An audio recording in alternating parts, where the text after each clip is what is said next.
Hello and welcome to this video on first versus second order latent growth curve models. My name is Geiser. I'm an instructor and statistical consultant with QuantFish, and on this channel I present weekly statistics tutorials.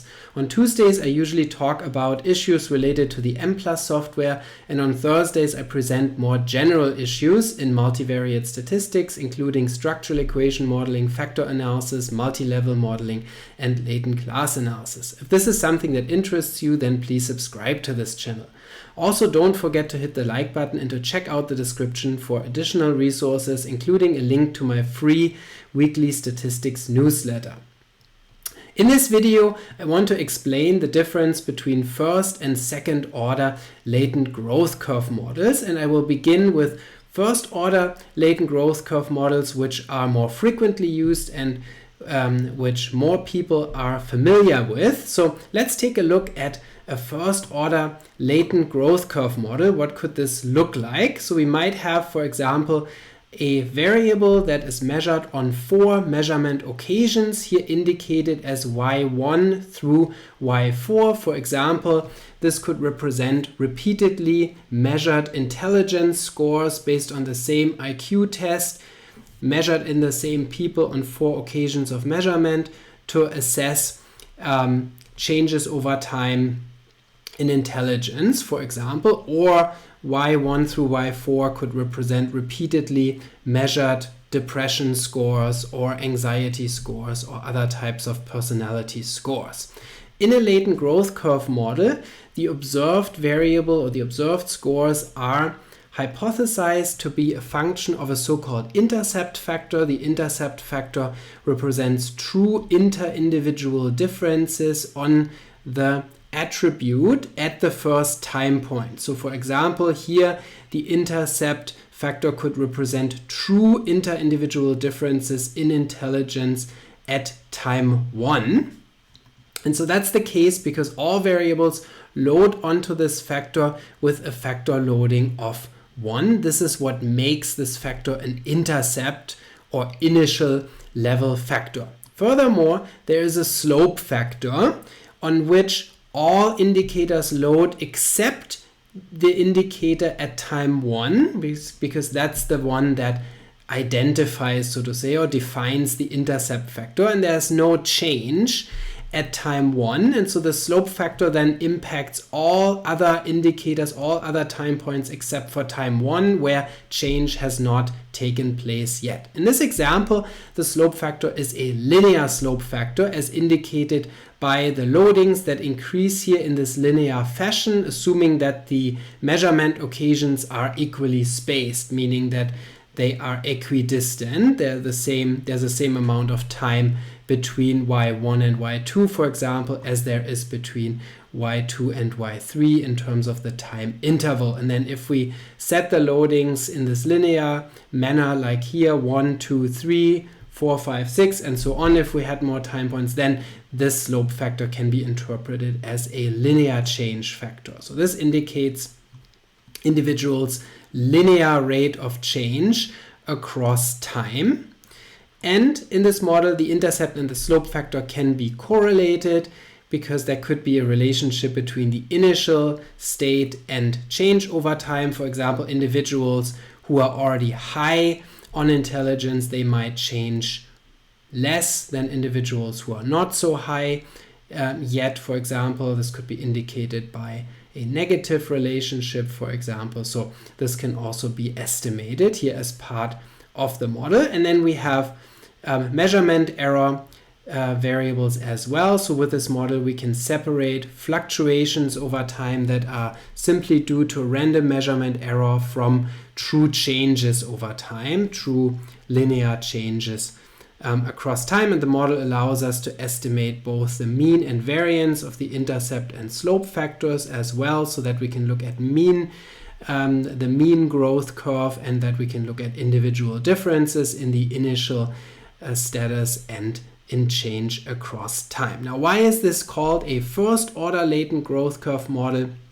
It's called a first order latent growth curve model because this consists of only one equation, so to say. There's only a measurement equation to describe this model, and so we can describe this model with this equation yt equals intercept plus t minus 1 times the slope factor, so that indicates the loadings here, plus epsilon t, the measurement error variable. In other words, the observed variables load directly onto the growth factors in this longitudinal measurement model, and there is no second order factor structure. It's only a first order factor structure where the indicators directly are used as measures of the intercept and slope factor. So it's a pretty straightforward model that can be described by a single measurement equation. For time 1, the slope factor would drop out because 1 minus 1 is 0. So the first indicator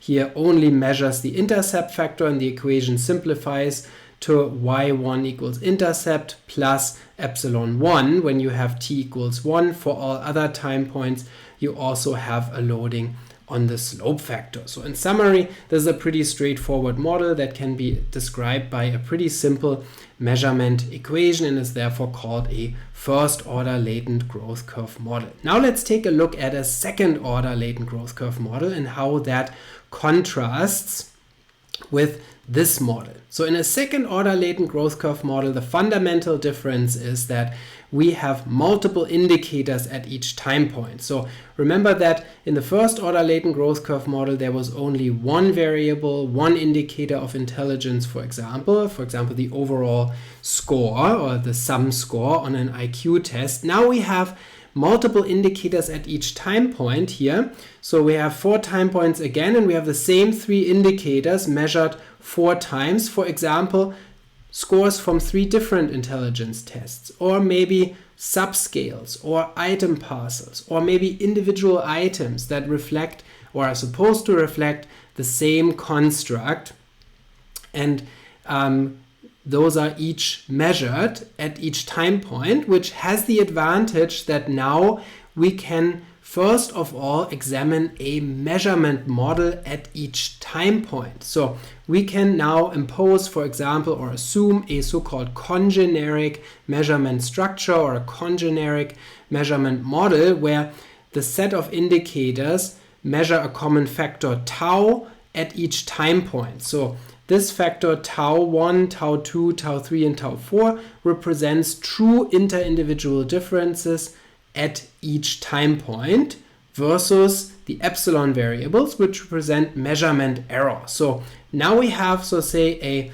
a first order model, which is simply a congeneric measurement model that looks at whether the indicators measure a common factor at each time point. And so you can see that now, since we have multiple indicators, we can also estimate factor loadings here for the indicators on these first order factors. And that's an important advantage of second order latent growth curve models, because we can now test whether these loadings are time invariant. In other words, we can check for measurement equivalence across time, or measurement invariance, as we say, to make sure that our construct, our attribute, is measured with the same psychometric properties at each time point. So we can test for loading invariance across time to make sure that we're using the same scale of measurement across time. And the same is true for so-called intercepts or additive constants, which can also be included in this second order latent growth curve model. And I will show you this in a second when I move to the equations, where you can see that in the measurement equations for the first order part of this model, there's not only a factor loading or multiplicative parameter, but there's also an additive constant for each indicator, a so-called intercept, and that is also critical for the measurement invariance testing to see whether the origin of measurement is the same across time and whether the units of measurement are the same across time. We have to test both the intercepts and the factor loadings for measurement equivalence across time. You can see here that each factor loading lambda has only an index for the variable and not an index or subscript for the time, because here it's already assumed that these loadings are time invariant. So we're hoping that we would find that we would find equality of the loadings across time, or we say stationarity of the loadings across time, so that we can assume that the construct is measured with the same units of measurement. So the first order part is basically a standard longitudinal confirmatory factor analysis. In some cases, we would have to be concerned about a shared indicator-specific variance across time. So some people would allow, for example, the error terms to be correlated for the same indicator in this longitudinal measurement model to account for indicator-specific variance, or you could include method factors, or so-called indicator-specific factors. That is a special topic that I'm not going to address here in this video, but you can check out other videos on this channel where I talk about correlated errors, and also where I talk about how you can use method factors or indicator-specific factors to account for those effects. Now let's move on to the second order part of this second order latent growth curve model.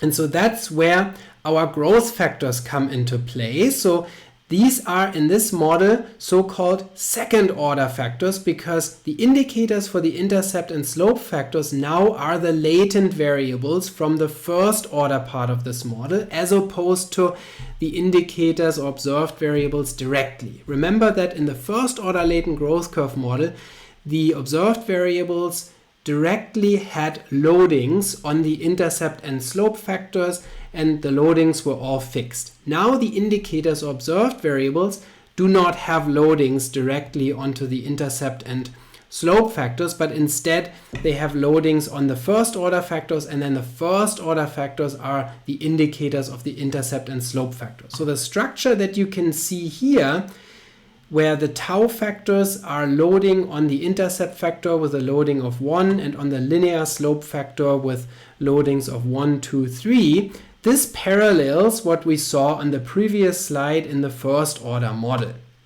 And so now, see, the growth function or the growth process is modeled on the level of latent variables. And so this has the advantage that we can separate measurement error from situation-specific variance. Notice that the first order factors tau that are now used as the indicators of the intercept and slope factor each have a residual variable also attached here, which is indicated as zeta 1, zeta 2, zeta 3, and zeta 4. And so there's also a residual at the latent level, and that residual can be interpreted as situation-specific variance or time-specific variance that is not measurement error variance. So that is systematic variance that is due to situation effects or person by situation interaction effects. In other words, fluctuations in scores or deviations from the growth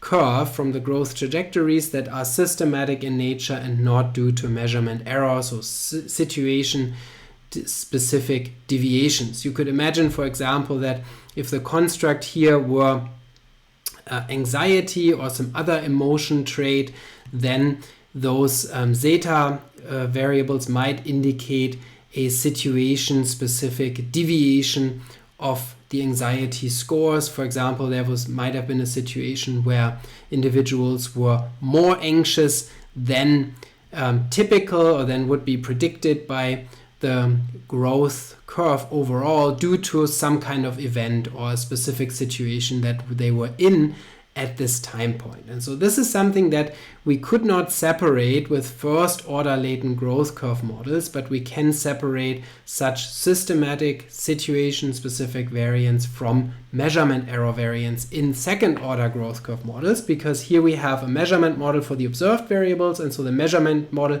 allows us to separate out random error through these epsilon variables, and then at the second order model level we can separate the residual variance that is systematic, that is residual variance in the true score variables tau 1 through tau 4, which is represented by the zeta variable. So that is one advantage of second order latent growth curve models. Another advantage is that we can test for measurement equivalence with these types of models because we have both measurement equations for the multiple indicators, and we have a structural equation. And you can see that on the next slide here, where you can see that there's two types of equations in a second order latent growth curve model. First is the measurement equation that describes how the first order factors tau t are measured by the observed variables. And so this is a standard congeneric measurement equation with an intercept alpha I,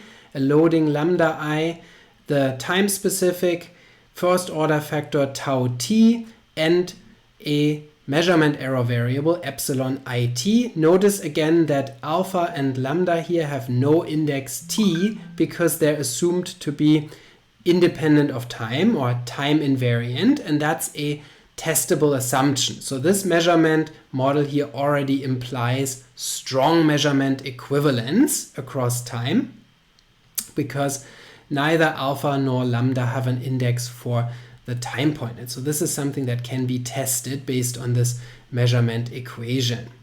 And then second, we have a structural equation, and that structural equation describes the relationship of the first order factors to the intercept and slope factor. So that equation parallels what we had in our first order model, where we had the yt variables load directly onto the intercept and slope factor. And so this is now part of the so-called structural model here, the second order part of the model.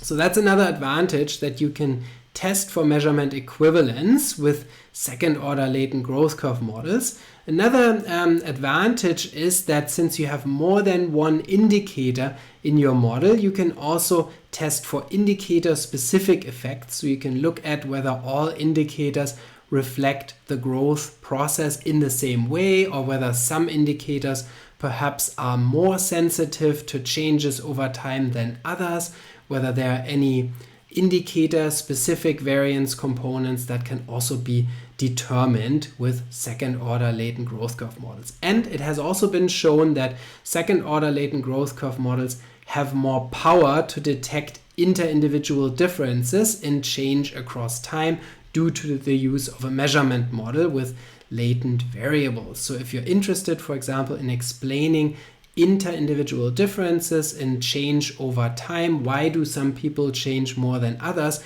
then second order latent growth curve models can have more statistical power for detecting such effects. I hope you found this video useful to learn more about latent growth curve models. If you did, then please subscribe to this channel. Don't forget to hit the like button, to leave a comment in the comment section if you like, and to check out the description for additional resources. And I'll see you next time.